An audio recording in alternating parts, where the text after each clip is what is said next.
Good morning. Welcome to the Morning Momentum this beautiful Wednesday. Today being the 20th of December 2023. This morning we have a great show lined up for you. Today I'm not alone in studio.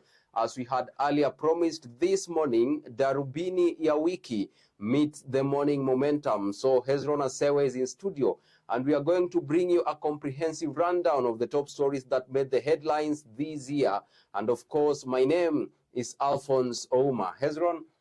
All right. Thank you so much, Mr. Alfonsoh. As earlier promised, of course, it is the 20th of December, the year 2023. Welcome aboard, everybody, wherever you are watching. You can also get in touch with us through our socials, which are Younib Media TV on Facebook, Younib Media TV on YouTube, and you can also send in your sentiments via our SMS line 0719144144. Remember, all those social media platforms are now on your screens on the lower third. Be part of the conversation. This is the 2023 roller coaster. The first story, Hezron. All right. Thank you so much, our viewer. This year, sincerely, very many things happened, and we will try to give you the comprehensive reports from January towards the middle of the month until now. And I can tell you, Mr. Alfonsoh, very many things happened. Really? In January, we had the death of this former education CS. Yes. That is Ngoha. The prominent Professor George Albert. Very sure. Ngoha, yes. I know you know many things about him. Yeah. Being a surgeon, he went and he was nominated to be education minister in Kenya. And of course, he brought a revolution in the education sector in the country. Sure. Something that we still live up to date, and many people are still looking up to what Ngoha did. Of course, he left a legacy. I can remember during his burial when people were giving their send-off messages, yes, everyone would allude to the fact that he brought a revolution in the education ministry right here in the country. So he was a great man, definitely. Maybe to just give you a very little history about this man. He was a consultant surgeon, born in July 1952 in Kisumu County. That he attended Livingstone Primary School here in Nairobi, just somewhere around Makadara constituency. Then he joined Starehe Boys Center those years. He proceeded to Strathmore School for his A levels. Then he went and he was awarded scholarship to study human medicine at the University of Lagos. We are still talking about this man by name George Albert Omore Ngoha. Ngoha, then, something that many people did not know, he was an author of a book called Transformational Leadership, which was published in Kenya here back in 2017. Yeah. Yes, I can see you have some. Now, on 1st March, the year 2019, he was nominated as the Cabinet Secretary for Education and was sworn in on 26th of March. That was during the regime of President Uhuru Kenyatta. Yes. During that time, he replaced Amina Mohammed, who was in the docket. Yeah. Then Amina Mohammed was taken to a different docket, that is sports docket. That's how Ngoha took it. And as you said earlier, he brought a lot of changes in the sector of education. He, after retiring, when President Ruto came in, he joined Maseno University as a professor of surgery, as a professor in the School of Surgery, School of Medicine. Then, unfortunately, Ngoha died on 24th of January this year at the age of 70. 70 years. Yeah. Of course, we cannot forget some of the stories that emerged after his death.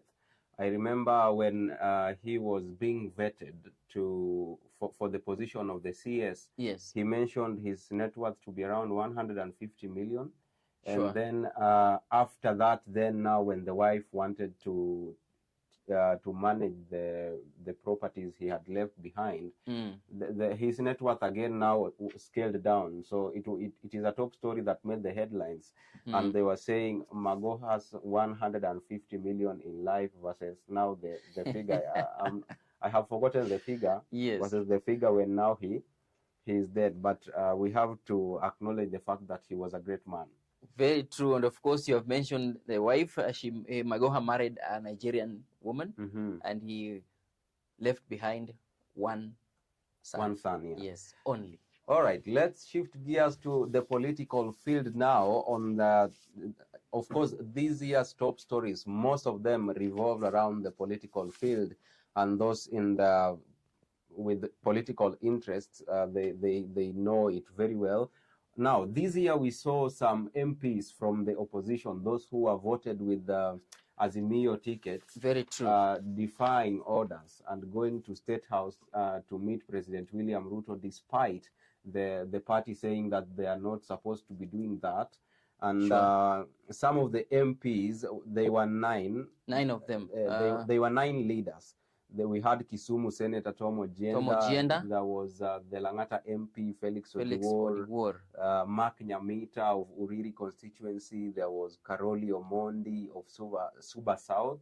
We also had Gideon Ochanda from Bondo, Elisha Odhiambo Game MP. There was Paul Abur and Walter Owino.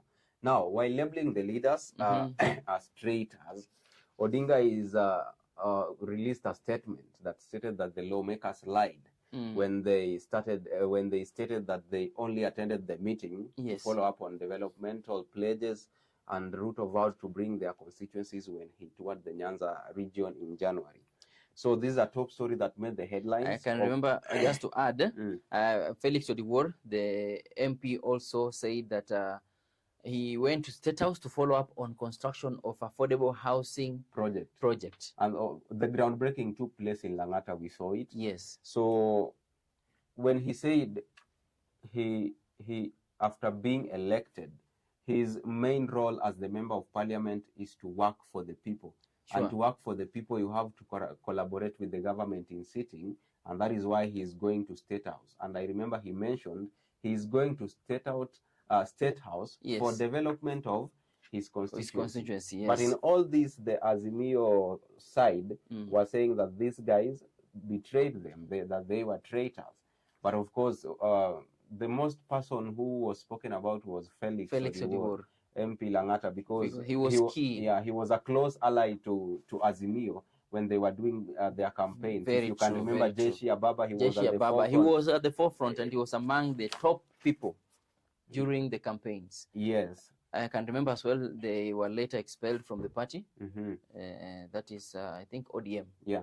They were later expelled, and I don't know how things worked later, because they went to try and...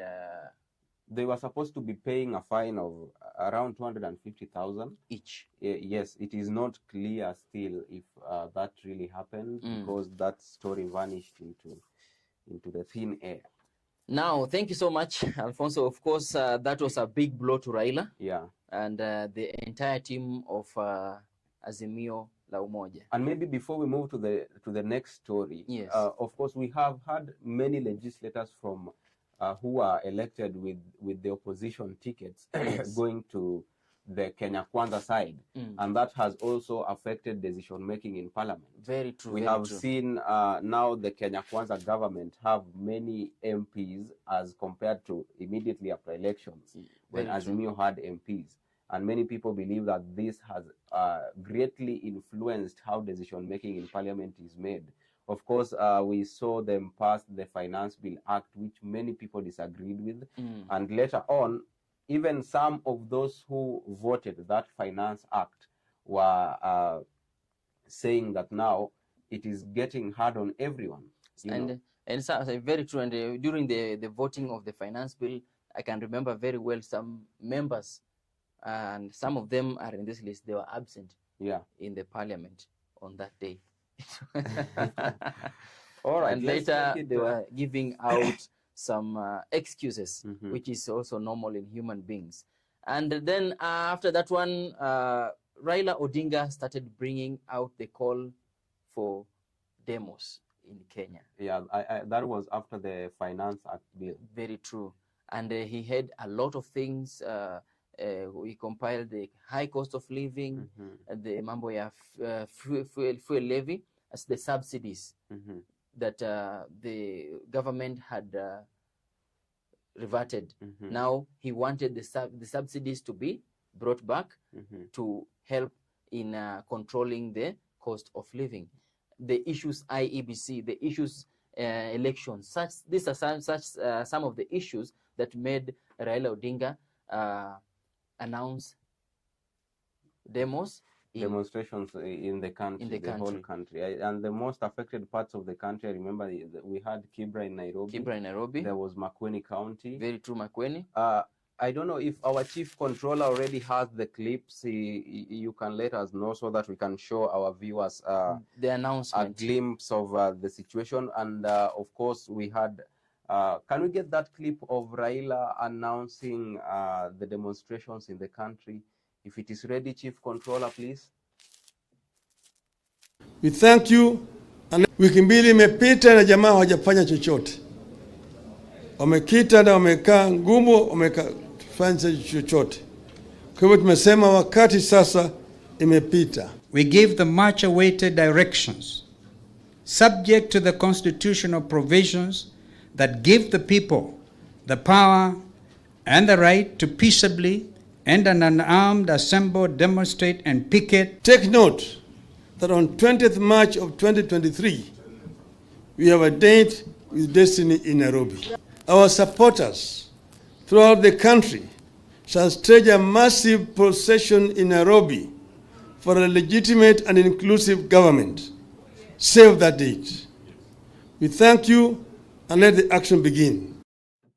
Well, now that is Right Honorable Raila Odinga of Azimio Coalition, the chief opposition, while he was making announcement calling the country to do demos in opposing the sitting government, that is the Kenya Kwanza. Of course, it is a story that spiked reactions.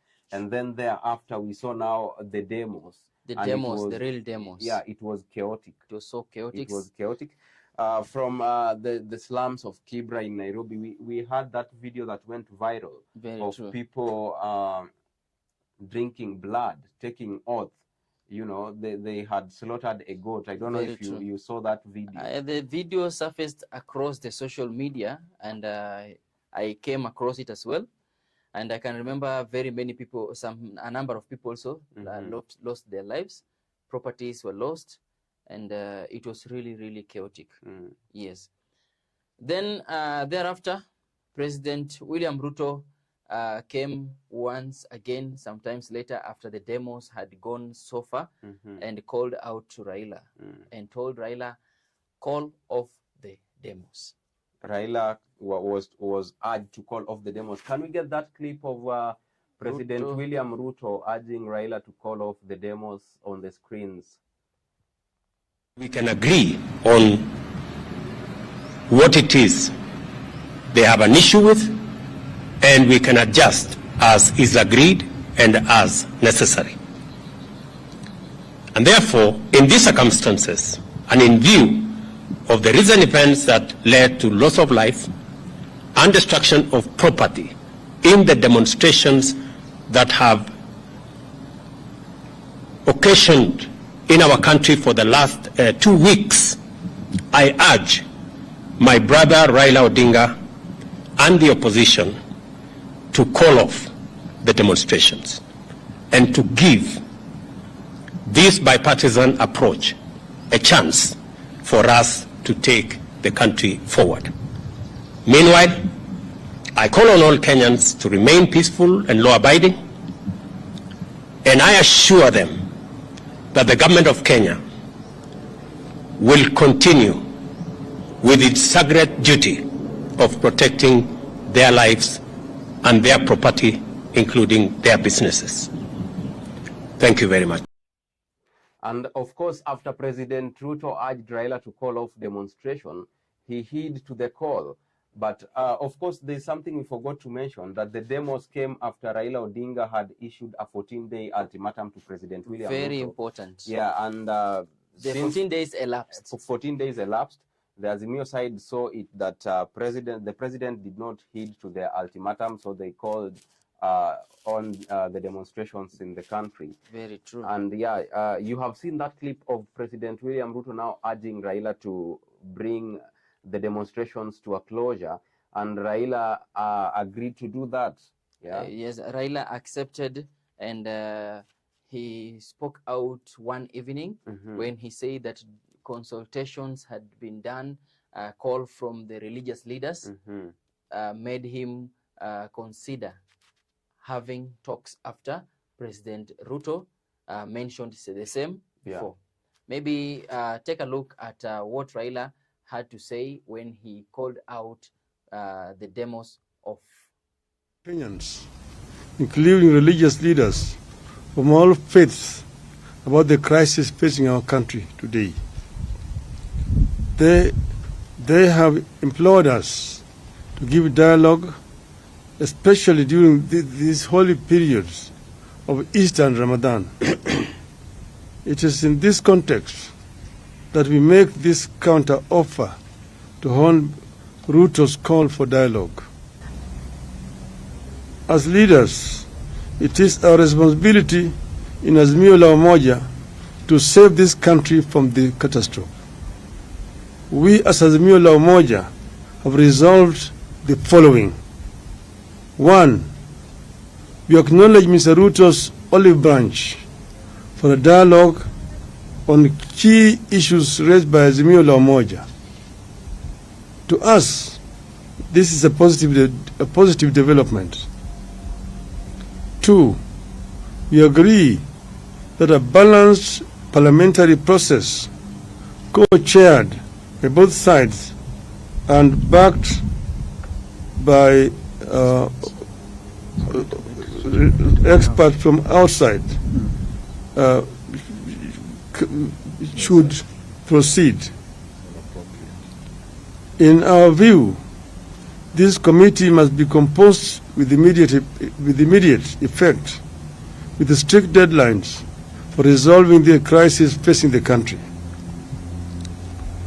4. In accepting the call for the dialogue, we ask that all arrests and prosecutions related to our demonstrations be stopped with immediate effect. Now, with that story of Raila Odinga calling off demonstrations and agreeing to go for the talks, that is the bipartisan talks, a national dialogue committee was formed, and that is a top story we will look at amidst this broadcast. Now, before we take a look at that, on April 14th, you remember that story of Shakahola? Very true. Yeah, Pastor Mackenzie has been in detention since 14th April.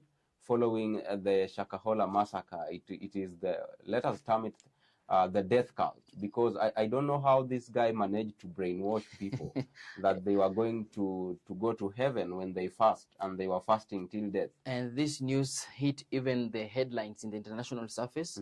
It was really, really astonishing, because you see, making people to go and stay in some forest, stay there without food, until death, in order to meet Jesus. It is still a mystery until today, because if you take a look at this thing, many people died. It is estimated over 400 people died, were found dead in the forest, in the Shakahola, and up to now 600 people plus are still missing. And maybe people were dying, some of them from strangling, some from starving, and some were being hit by objects. There were incidences of also some that were exhumed from the grave with how can we put it? They were buried before dying. So during the exhumation, there were instances of people being exhumed while still alive. the events at Shakahola were really traumatizing. Yeah. And I can remember some members when they were being rescued. It was so funny that they were refusing. They wanted to stay at Shakahola and die instead of going to get some help from the hospital. Yeah. It was so traumatizing, and this thing made other churches to now go under investigation. Very true. Like the church of Pastor Ezekiel Odero. He was arrested, arraigned in court, and then later on he was acquitted. We saw that. Very true. Of course, Pastor Mackenzie's case was also heard. And the most recent news, his case was postponed for another 180 days. So the case will be heard again next year. Yeah, and those are stories that up to now we cannot really understand. We can't understand. It's a mystery again. It's still a mystery. And with that story of Shakahola, I want us to take a quick break, and then we come back with more top stories that made the headlines this year. Keep interacting with us via our SMS line 0719144144. We'll be able to sample your sentiments amid this broadcast. And don't go away, because the best is yet to come. This is the 2023 roller coaster. See you on the other side of this broadcast.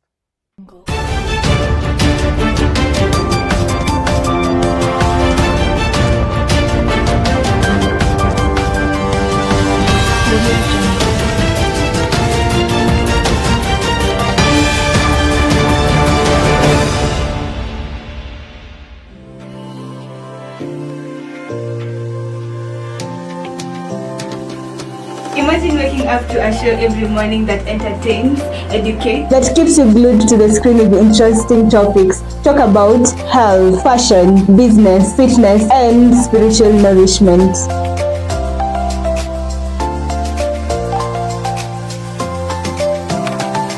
Whether you're enjoying your cup of coffee, tea, milk, ama kauji, Younib Breakfast Show is the place to be. Every Tuesday and Wednesday at 8:30 a.m. with me, Penina Washara, here on Younib TV.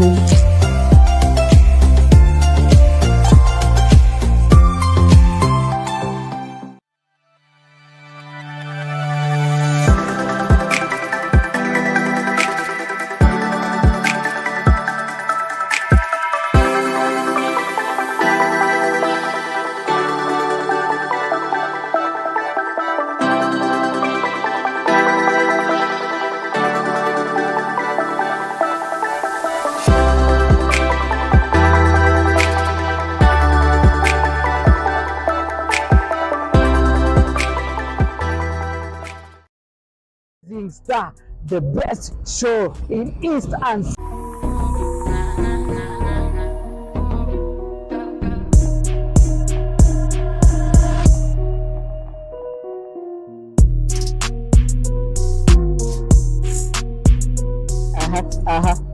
yeah,